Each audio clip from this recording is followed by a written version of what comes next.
Where does true confidence come from? Is it from acquiring outside knowledge, certifications, or other external validations? Is it from the reassurance of other people's opinions? Or maybe it's from a substance, liquid courage, as we say? Or is it something you can access from inside at any time? Let's dig in. Welcome to Star Potential, a podcast where we explore the meaning of our existence while having a few laughs and sometimes tears through stories from the road of life. I'm your host, Julie Jo Hughes. As a stage performer, my life is quite literally about song and dance. I believe that life here on Earth is a playground for discovery, not a contest to be won. We ask questions together like, how do I evolve my consciousness? And how do you sing a passionate ballad when there's an old guy in the front row with his balls showing? True story. Stick around for these fun conversations. Have you ever wondered what is the secret sauce that allows people to carry confidence? You know, when you see those people that they just walk with an air of, I know who I am, and I don't have to prove it to anyone. Do you ever just wish you could hang on to that? As a performer, I get to experience something where I am totally in my element. When I'm on the stage, when I'm really in the flow of things, I am in absolute confidence. I know who I am. I feel in my element. I'm in my zone.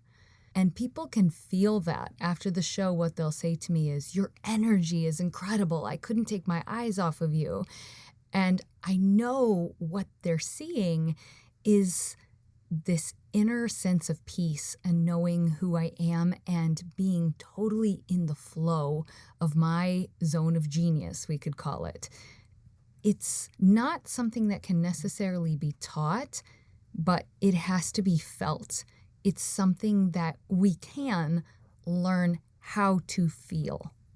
And that's what I want to talk to you a little bit about today, because after all, what's wrong with being confident? Oh, am I right? So, when we watch babies and little ones run around, they don't have anything to prove. They just are experiencing life. They're experiencing their world around them. And so they automatically carry this sense of confidence in them. They're not trying to prove who they are. They haven't applied any labels to themselves yet. And so therefore they don't have anything that they feel they need to defend. And that's an important point that I want you to consider, because there is a false sense of confidence that you see in arrogance. There are people that walk around with an extreme sense of confidence, but it's not real confidence. It's like a confidence facade. And they might feel like they are better than others, but can you see that when it's not coming from love, when it's not coming from wholeness, when it's coming from a sense of defending something, that's actually coming from lack, that's actually coming from insecurity. And I actually carried that myself for a long time. I have swung on both ends of the pendulum of feeling like, oh gosh, I have so much to learn from these other performers. I need to soak it all up, not being confident.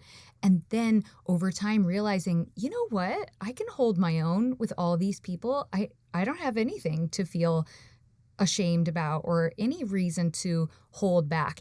And over time, that confidence developed. Now, at first, it was a true confidence. It was a sense of knowing who I am, what my strengths are, and getting in that zone where I feel like I'm almost just channeling what's coming through me. It's not me. I'm not the doer. I'm the vessel. And as long as I can figure out how to connect to my source, then the essence of what wants to come through comes through me with my natural talents and abilities, and I'm able to channel those as long as I'm connected to the flow of life force energy. And we'll go into more detail of how we can begin to do that as we go along in future episodes. But over time, you can begin to take on this badge or this identity. It would be like if I began to be known as the top singer in the area that I was in. And so everyone starts identifying, oh, she's really the top singer. She's amazing. I start to take on that coat or that badge of identity. I am the best singer in this region, But the minute someone comes in to threaten that identity, maybe new girl moves in, maybe somebody new joins the company or something, and now she's more talented than I am, because there's always somebody out there who can one-up you, right? And so once somebody like that comes into your realm, now suddenly this identity that I have is now threatened. And you start questioning everything. Am I no longer the most talented? Am I no longer the star of this? We could also apply this in an athletic situation. Some guy is the most muscled guy at the gym and everybody knows him as like the top muscle guy or whatever, until one day somebody else comes in and he's not. Well, now he has this identity to defend and protect of, well, I've always been the muscle guy. I've always been the strongest one here, but suddenly he's not. Who is he now? Now we have an identity crisis. You see how that happens? So that was a false sense of confidence because it was linked to an insecurity or a label or an identification that now has been, in some way or another, we feel it's been stripped from us. And now we don't know who we are. And so that wasn't real confidence. As a performer, when I am feeling most confident is when I'm connected with the audience, yes, but also I'm just really locked in to the flow. And so think of anything that you really, really enjoy doing. Like when you're doing it, you just lose track of time. You could do it forever. For someone, it might be baking. Maybe you really enjoy baking sourdough loaves of bread. Maybe it's playing basketball. Maybe when you play basketball, you just feel alive and you could do that all day long. Maybe it's knitting or putting together puzzles or something, but something that when you do it, you get lost in the enjoyment of the experience. When we do that, that's being in the flow. I think Michael Jordan coined the term being in the zone, and he's talking about being connected to that flow of life where you don't necessarily feel like it's you, the doer, who's controlling and making every decision and making every action. It's just training, inner knowledge, natural ability, all that prep that has come before this time, and then it's just conditioning rising to meet circumstance. And if you're really connected to the source and you're in the flow, then you're just the vessel. You're just not blocking the flow. You're just letting the flow come through you. And in that, there is a true sense of confidence because you're not defending anything. You're not identifying as any certain thing. You're just being. Does that make sense? When you're really connected to the flow of whatever it is you're doing in life that gets you in that flow, when you're there, there is a natural confidence that exudes. It comes from love. It comes from connection to the source. It comes from a higher source of energy than you or I can understand because it's not coming from within you. We are energetic beings, and once we learn to allow ourselves to tap into the higher collective energy and the source energy, we don't have to do anything. It's more about learning to allow. And so if you want to come across more confident, it's not about, you can always be acquiring more knowledge, right? I'm a person that a lot of times when I feel my insecurities coming up, I often think, I need to study on this subject a little bit more to understand it better so I can sound smarter. I need to understand it fully. Maybe I feel like I need to read about it more, or I need to talk with someone who is an expert. Maybe I need to hire somebody that can help me to get better at it.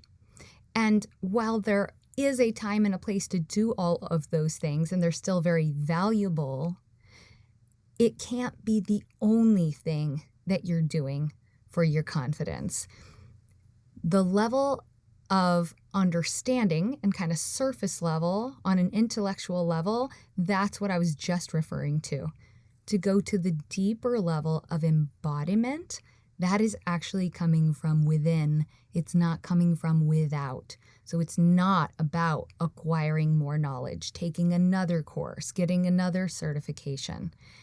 Rather, it's about learning to slow down, feeling your own energy, connecting to it, and then just getting out of the way. So in this instance, your mind is actually working against you. So it's kind of like level 1, you acquire the knowledge and the conceptual understanding of the thing it is that you're wanting to go do. And then level 2 is then kind of forgetting all that and getting out of the way, trusting that it's there when you want to call upon it, but you're not running through all those things in your mind. So I know for me, sometimes when I'm learning a brand new song and I'm performing it for the first time for an audience, that confidence level is not really there yet because I'm still in my head, going over lyrics and making sure I don't forget. Now, verse 2 starts with a t sound, and that's how I'm going to remember it. Or maybe I've made a cue for myself as far as a storyline, how verse 2 has something to do with the story that ended at verse 1, and we're carrying on that story. There are lots of little tricks that I do, but I'm running through those tricks in my mind because they're not cemented yet. But once I've really learned those lyrics, then I can begin to embody the song.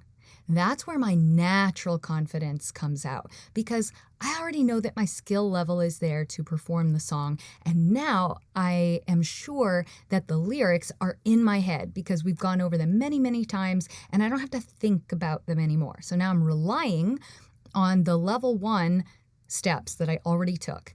And now level 2 is getting out of the way. Just feel it, be in the moment, really connect to what wants to come through with that song. So once I'm at level 2, I'm really able to just go. I just get out of the way. I trust that my training, my prep is all there for me. And that's what takes a performance to a next level. So when people come up afterwards and they go, "You were just on fire tonight," I know what they're talking about. It wasn't the technical way that I performed the song, although maybe that was really on point. It wasn't that I memorized every lyric. In fact, a lot of times when I get that comment from people, I butchered a bunch of words or I messed up something because I was so in the zone that the delivery of that energy was more important than getting every single lyric right in that moment. Yes, we always want to have both. But if I had to choose, the delivery of the energy of the song was more important in that moment. And so that's what I wanted to just chat with you a little bit about today is if you feel like you want to be more confident, you want to put yourself out there with a stronger wall and stronger facade, you might look at, are you clinging to some identification of some sort? Are you trying to prove something? Because if you answer yes to either of those things, that's your problem right there. And you got to work on that first. Once you're able to drop that stuff, you see how a lot of times we're talking about subtracting rather than adding. It's not about adding this, and then I'll be good, and then I'll be confident. It's actually about dropping this stuff. It's about, I don't need any of that. I feel secure in who I am and what I'm doing in this moment, and that comes through. A lot of times I was in this top 40 cover band where I would wear these very eclectic costumes that I chose, and they're super fun. Now, I would never wear that stuff just out on the street. Why? Because I'm not at the same level of confidence when I'm walking down the street as when I'm on the stage. When I'm on the stage, I'm in my element. I'm feeling totally sure about where I am and what I'm doing, and I'm in the zone, right? And I'm not thinking about how fat my thighs look in my skimpy outfit. I'm not thinking about, can you see that bagel that I had for breakfast in my belly pooch? I'm just not thinking about those things when I'm in my element. And it comes out in my level of confidence. And let me ask you something. When you watch people dance on the dance floor, is it always the most attractive person in the room who's fun to watch dance? It's not, right? In fact, a lot of times the most physically attractive person in the room, if we're just going strictly off of physical measurements or our standard idea of beauty, that person is a lot of times defending that identity. They feel like people always tell me I'm pretty, or, people always tell me I'm super handsome and I'm macho, so I got to make sure I live up to that. A lot of times they're insecure in their head doing that instead of just being. A lot of times, the person who's the most fun to watch on the dance floor is the girl who just don't give a fuck. It's the guy who is so happy to throw off his tie and be dancing with his buddies that he doesn't mind that he's making himself act a fool on the dance floor because he is just in his element. He's having fun. He's letting loose. He's not trying to prove anything to anybody. He doesn't have to be the boss of the organization at that moment. In that moment, he's just feeling the music. He's just being who he is. He's enjoying the present moment that life is offering him to experience. That's the person that's fun to watch on the dance floor. So you want to have more confidence? All you got to do is stop thinking so much. Don't cling to who you're trying to be and just be. I hope that's helpful for you today. If you'd like to continue the conversation, definitely DM me on Instagram, @JulieJo, or shoot me a text. I would love to hear ways that you have found that really boost your true confidence. And we're not talking about a false arrogance here, okay? I want to hear about your true confidence. What makes you feel just comfortable in your skin? What makes you feel alive? That's what I want to talk about. Let's share it with each other and let's just feel bright and brilliant. Have a great day. See you next time. Thank you for tuning into Star Potential with Julie Jo Hughes. If this episode resonates with you, I invite you to take 2 seconds, scroll down and click 5 stars on the rating. It's a fast and easy way to help the show gain exposure and momentum. If you're loving the show, I invite you to leave a quick review about what you love. Reviews are like gold to podcasters. And to show my gratitude, you'll be entered to win my monthly giveaway when you send me a screenshot of your review. I also made you a gift. It's a 9-minute, simple gratitude meditation with singing to help you practice mindfulness. Just visit me on Instagram @TheJulieJo or find the link in the show notes. Thank you for your love and support. Until next time, keep shining your light. And that's a wrap.